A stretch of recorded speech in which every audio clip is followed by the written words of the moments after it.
I'm probably what you call a guinea pig. Yeah, look like that. No, my experience with it is, all I've done, I didn't actually do any trials or whatever. All I've done is, you know, I was sold on the idea. So we did one farm, and then we decided to do the other 3 or 4 farms we got there together with Tony. And all I can say is my water consumption was down by at least 20%, conservatively. And it was probably 25, but it was at least 20%, and that's on a drier year than last year. All I've noticed is I've had a reduction in yield by about 40%. I said I was going to tell the truth. I don't know whether it was related to the magnet, but my vines, because I've got rows probably 800, 900 metres long, and I used to find that up the tops I had really long cones, and down the bottom the same. In the middle it was the cones were much shorter.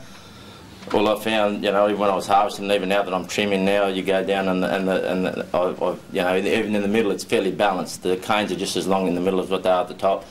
I used to water about every 21 days in the springtime other years. This year I stretched it out to 30 days exactly. And what I noticed was, even on the mound underneath me vines, other years on the top and bottom probably penetrate in the middle. There was no penetration at all. This time it penetrated all the way through. They just used to go black. And, you know, I used to go there and dig with my fingers, and you see all the little fibre roots there. And, you know, I don't know. But, you know, as far as yield and that, this year was probably a bad year to compare. I'm looking forward to next year to see if, you know, the results for the yield. But the vines are very good, and even our Chardonnay, which we've never had Chardonnay looking like it is this year, I'm expecting a very good crop next year. The foliage is just, well, really, it's no comparison to any other year. That's all I can say. I haven't really done any trials. I was sold on the idea. I can see what they're saying makes a lot of sense. So I thought, I'll get in and I'll do it, and if it does work, I'll be ahead of everybody else.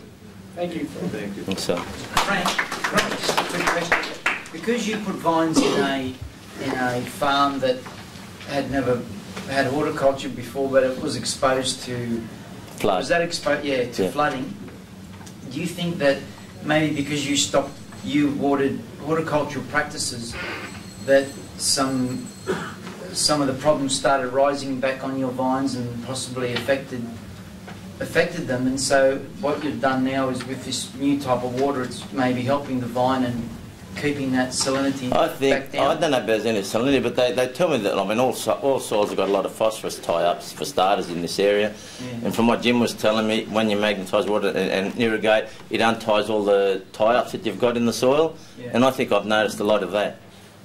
I reckon that, you know, that's why the farm's more uniform now than what it was before.